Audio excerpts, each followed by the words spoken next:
ብዙ ጊዜ በተለይ ሻይ እየጠጡ ምግብ የሚበሉ ሰዎች አኔሚክ ናቸው። የደም ማነስ አላቸው።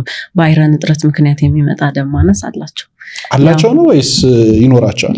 ብዙ ጊዜ እኔ ጋር የሚመጡት አኔሚክ ያላቸው ሰዎች ምግብ እየበሉ ሻይ የሚጠጡ ሰዎች ናቸው። እያማጉ ማለት ነው እየበሉ ፍት።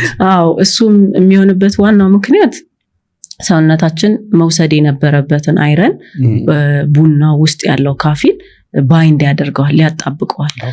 ሰውነታችን እንዳይወስደው ያደርግብናል። ምግብ እየበላን ቡና፣ ምግብ እየበላን ሻይ የምንጠጣ ከሆነ ኒውትረንቶቻችንን አብዞርብ እንዳያደርግ ሰውነታችን ስለሚያደርገን ኢሚዲየትሊ እየበላን ባንጠጣ፣ እየበላን ቡናም ሻይም ባንወስድ ጥሩ ነው። ግን አፍተር 30 ሚኒትስ መውሰድ እንችላለን። ለምዶ 30 ደቂቃ 30 ደቂቃ የሰውነት የምግብ አብዞርፕሽን ትንሽ እስኪ ዳይጀስት ተደርጎ ሰውነት የሚፈልጋቸው ኒውትሪየንቶች አብዞርብ አድርጎ እስኪጨርስ ድረስ ማለት ነው። ወዲያው ውሃ ጠጡ ይባላል።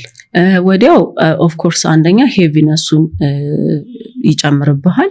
ፕላስ ደግሞ ሰውነት የሚፈልገውን ኤነርጂ የሚፈልገውን ከምግብ ማግኘት ያለበት እነሱን እንዲወስድና አብዞርብ እንዲያደርግ ከዛ ደግሞ ለዳይጀሽንም ሪኮመንደብሉ አፍተር 30 ሚኒትስ ውሃ መጠጣት ነው።